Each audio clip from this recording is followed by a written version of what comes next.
그 다음에 인간복제 산업입니다. 인간복제 산업이라고 하면 굉장히 거부감을 우리가 느끼게 되는 것은 우리가 아직도 낡은 휴머니즘의 어떤 선입관들을 갖고 있기 때문이죠. 이런 선입관들을 허리우드 B급 영화 아일랜드 같은 이런 거에 의해서 많이 강화됐습니다. 그래서 복제 인간이라고 하면 우리가 마침 뭐 암에 걸렸을 때 장기나 떼내려고 키우는 그런 가축 같은 거라고 생각하는데 실제로 그렇지가 않고 우리의 크론이라고 하는 것은 제가 올해 43살인데 제가 만약 지금 크론을 하나 낳는다고 하면 저보다 43살 어린 일란성 쌍둥이 동생을 하나 갖는 것이죠. 걔는 저와 똑같은 유전자 지도를 가지고 있지만 저와는 다른 환경에서 저와는 다른 경험을 가지고 성장할 엄연히 다른 객체인 것입니다. 이런 그 크론 산업은 지금까지 양성생식만 하고 있던 인류가 이제 단성생식도 할 수 있게 되면서 불임 부부들이 굳이 뭐 고통을 겪지 않더라도 그의 크론을 통해서 이세를 갖는 이런 산업이 될 것입니다. 그 다음에 이제 나노기술 산업이고요.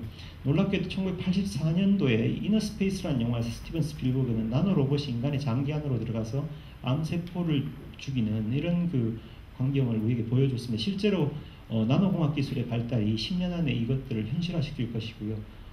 이런 그 의학을 중심으로 한 나노기술 산업들이 활발하게 일어나리라 생각합니다. 2008년부터 2011년 사이에 지구상의 석유 생산량은 증가해서 감소세로 돌아서고 계속 석유값은 오르게 되어 있습니다. 석유를 대체할 가장 이상적인 대체 에너지라고 하는 헬륨-3, 우리가 수소 에너지를 얻을 수 있는 가장 이상적인 에너지인 헬륨-3는 지구에 많지 않고 달에 많이 있습니다. 그래서 인도와 중국의 지금 우주 산업이 딴 거를 다 제쳐놓고 달 왕복선으로 이렇게 포커싱되어 있는 이유가 이런 헬륨-3의 그 우주 자원 개발 때문이고요. 어떻게 그 지구보다 35만 킬로미터 떨어진 달까지 가서 최산성 있게 헬륨-3를 가져오느냐가 우주 자원 개발 산업의 핵심이 될 것 같습니다. 자, 이런 그 이머징 비즈니스 오퍼튜니티 가운데 하나가 글로벌 마켓 한 100조 정도의 새로운 시장이 나타날 거라고 생각하는 산업 중에 하나가 가상세계고요. 가상세계는 흔히 메타버스란 말로도 불리고 3D 인터넷이란 말로도 불리고 버추얼 월드란 말로도 불리는데요. 오늘 지금 말씀드릴 그 가상세계는 A kind of metaverse로서 사용자들이 아바타를 만들어서 거주하고 상호작용하는 컴퓨터 기반의 시뮬레이션 환경을 말합니다. 이런 그 가상세계가 출현하게 되는 그 배경감으로 들고 있는 것이 어텐션 에코노미인데요. 어텐션 에코노미라는 것은 이제 정보라는 것이 수요와 공급의 법칙이 명확하게 작동하는 재화라는 것이고요. 정보화 혁명이 심화될수록 정보는 점점 흔해지고 관심은 점점 귀해진다라는 허버트 사이먼의 이론입니다. 1972년도 노벨 경제학상 수상자이죠. 흔히 정보화 혁명에 대한 장밋빛 전망들을 내놓고 있던 90년대 후반에 그렇지 않다. 허버트 사이먼 그렇지 않다. 정보화 혁명이 심화될수록 정보는 흔해지고 관심은 점점 귀해질 것이다. 그래서 관심에는 수학 체증의 법칙이 지배하게 될 것이다. 이건 뭐냐면 지금 관심을 덜 받고 관심을 못 받는 매체는 못 요구하는 매체는 점점 덜 관심을 받게 되고 지금 관심을 더 받고 관심을 더 요구하는 매체는 점점 많은 관심을 받게 될 것이라는 거죠. 그래서 그 정리하자면 정보 사회가 발전할수록 고객의 관심이 정보, 자본, 기술, 노동력보다 더 희소한 자원이 되고 이 정보의 과잉 생산에 따라서 희소 자원 개념이 역전되고 권력의 이동이 일어난다고 봤습니다. 그래서 이런 관심 경제 환경 아래서의 비즈니스의 가장 중요한 요소는 어떻게 사람을 모을 것인가 하는 집객력이고요. 가상세계는 물론 이제 게이밍 가상세계가 우리가 게이밍 버추얼 월드가 대중을 이루고 있지만 가장 강한 집객력이 검증된 매체죠.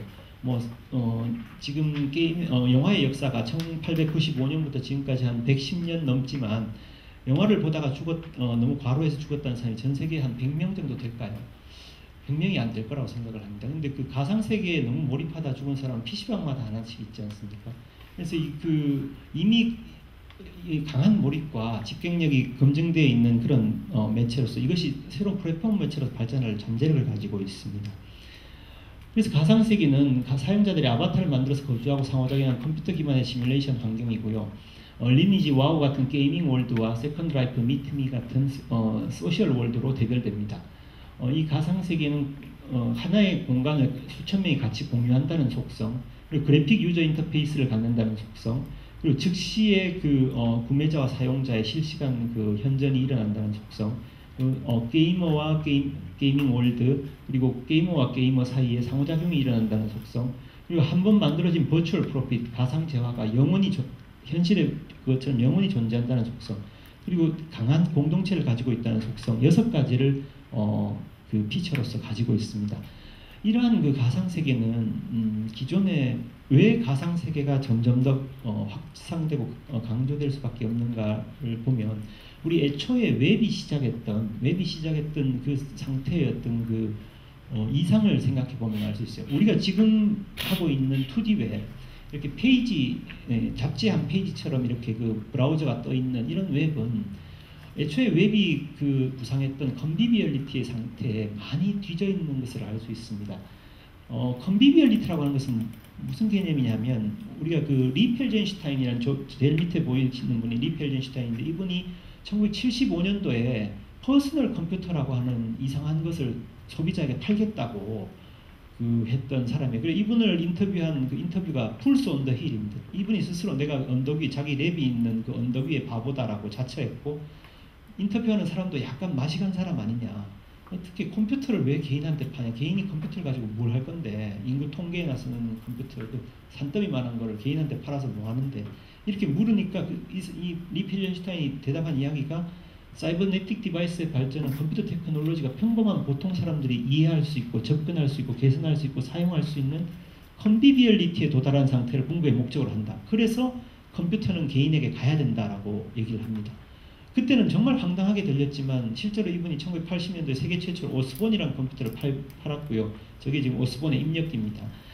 팔았고, 실제 우리 모두가 지금 퍼스널 컴퓨터를 갖고 있는 상황이 됐습니다. 이때 컨비비얼리티라고 하는 것은 이반 일리치의 용어로서, 개개인이 인위적 제도의 억압이 없이 인생의 모든 순간에 생기발랄하게 스스로 학습하고 지식과 기술과 경험을 서로 나누며 서로 도와주는 자율적 공생의 상태를 말합니다. 우리는 정말 그 훌륭한 선생님들과 좋은 성실한 회계사들이 세계 곳곳에 있다는 걸 알고 있어요. 그런데 그분들과 같이 스스로 학습하고 지식과 기술과 경험을 서로 나눌 수가 없습니다. 2D 웹에서.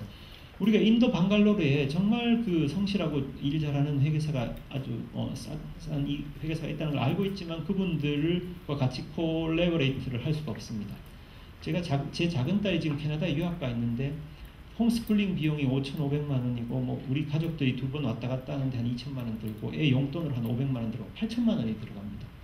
이렇게 비싼 돈으로 애를 1년 동안 유학시키는 게 과연 의미가 있는 것이 저는 굉장히 회의적이거든요. 가상세계가 더 잘 발달하면, 지금 우리 애가 유학 가 있는 그 캐나다의 학교보다도 훨씬 더 좋은 선생님들, 가령 인도 공과대학의 선생님, 대학원생들은 인도 공과대학이라는 게 카이스트보다 46위가 높은 훌륭한 대학입니다. 그 대학의 대학원생들이 시간당 15,000원으로 영어와 수학을 가르쳐 주는데, 그런 세계가 있는데 우리는 들어가지 못하는 거죠. 왜냐하면 2D 웹에서는 그게 정말 그 글로벌 그 러닝이 불가능하지 않습니까? 굉장히 힘들지 않습니까? 그래서 그런 것들을 이제 그 가상 세계가 2D 웹으로는 못하는, 우리 일본의 사이트도 못 들어가고 중국의 사이트에도 못 들어가고 인도의 사이트에도 못 들어갑니다. 이런 것들을 이제 그 극복할 것이 이제 3D 웹으로서의 가상 세계라고 할 수 있습니다.